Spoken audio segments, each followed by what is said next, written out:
Түркістан облысының әкімі Нұралхан Көшеров ордабасылық тұрғындармен кездесті. Жүздесуде аймақ басшысы ауданның негізгі көрсеткіштеріне тоқталды. 2026 жылдың жарты жылдығында ауданның жалпы өңірлік өнімі 111,6 миллиард теңгеге жетіп, өткен жылмен салыстырғанда 33%-ға өскен.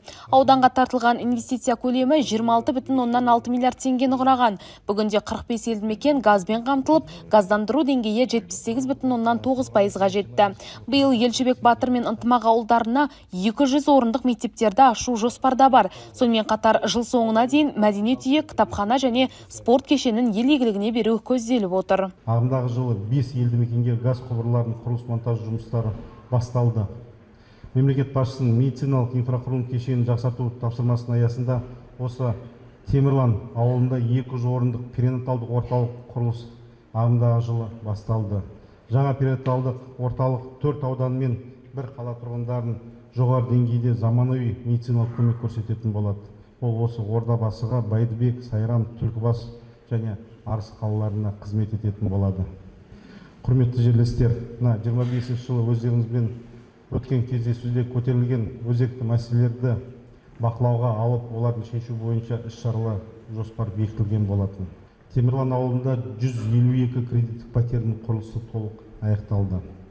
Біздің басты мақсатымыз облыстағы барлық аудан қалалардың экономикалық өсімін қамтамасыз ету, инвестиция тарту, жаңа жұмыс орындарын ашу арқылы облыс тұрғындарының өмір сүру деңгейін көтеру. Баршаңызды осы жолда бірлесіп, барлықтарыңызды аянбай еңбек етуге барлықтарыңызды шақырамын. Кезекке тұрып сұрағының жауабын алуға асыққан тұрғындар ауданның жолы, инфрақұрылымы, білім беру, ауыл шаруашылығы және әлеуметтік салаларға қатысты сұрақтарын қойды. Әрбір өтініш назарға алынып, жауапты сала басшыларына тапсырмалар берілді. Облыс әкімі алдағы жұмыстардың барысы бақылауда болатынын жеткізді. Ел болғаннан кейін ауылда проблема болып жатады ғой. Бірақ айтып, алға басуымыз өте жақсы, ықпалы жақсы. Облыс басшысының, мемлекет басшысының тапсырмасымен жылжуымыз өте жақсы. Алайда енді мына асфальт мәселесі бар бізде. Мына бастапқы көшелер бар да, сол көшелердің тозығы көбісі жеткен. Сол көшелерге ықпал жасасаңыз, мына бюджеттен бізге қаражат бөлсеңіз деген ойдамын. Алдағы осы бір айдың көлемінде жұмыстар басталатын болады. Бұл енді Шұбарсуда жалпы 300 шақырымға дейін көшелеріміз бар. Сондықтан бұған дейін бізде су жүйелері, газ жүйелері жүрді, бірақ өзекті мәселелерге байланысты. Енді осы асфальттауды енді бастаймыз. Кезең-кезеңмен бұл жұмыстар жүреді.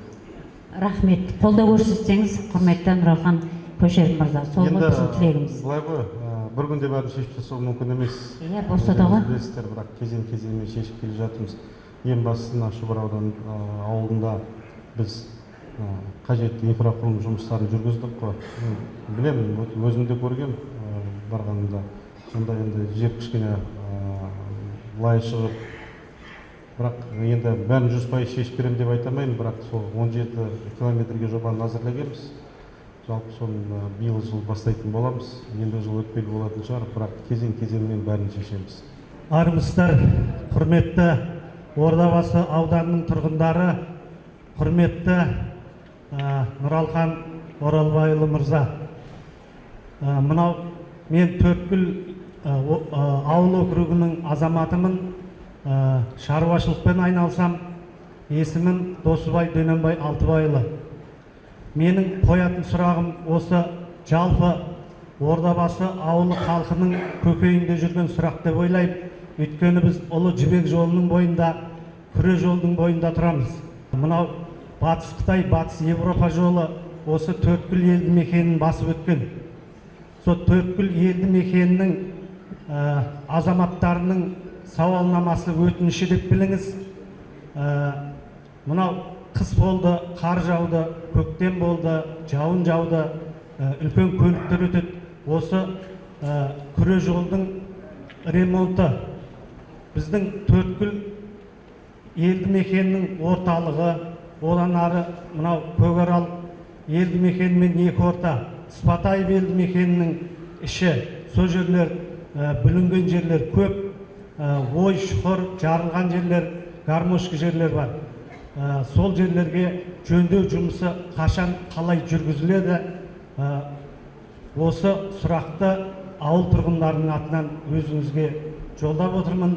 Қазақстан бойынша мына ақылы жолдарымыз бар. Соның ішінде ең көп табыс беретін осы Түркістан облысына өтетін жолдар. Сондықтан осы Қазавтожол жолдың басшылығымен келіссөздер жүргізіп, биыл жылға бұлар жобаны әзірлеп 9 миллиардқа жуық қаржы бөліп жатыр жолды қайта қалпына келтіру бойынша. Сондай төсеге сол жыл сайын ұшып кетіп жатыр. Соған қарай жаңа бір материал. Облыс әкімі ауданға сапар аясында бірқатар өндіріс нысандарының жұмысымен танысты. Темірлан өндірістік паркінде құны 1,2 миллиард теңгені құрайтын 5 инвестициялық жоба жүзеге асырылып, 53 жаңа жұмыс орны ашылған. Мұнда жуғыш заттар, жем, шыны және металл бұйымдары өндіріледі. Ал Шұбар ауылында қағаз және картон қалдықтарын өңдейтін Қағазпром зауытының құрылысы басталған. Құны 1 миллиард теңге болатын жоба іске қосылғанда 20 адам жұмыспен қамтылады. Кәсіпорын жылына 5875 тонна өнім өндіруге қауқарлы. Бірлігі мен берекесі нығайған Ордабасы жеріндегі тарихи күнге барлығымыз.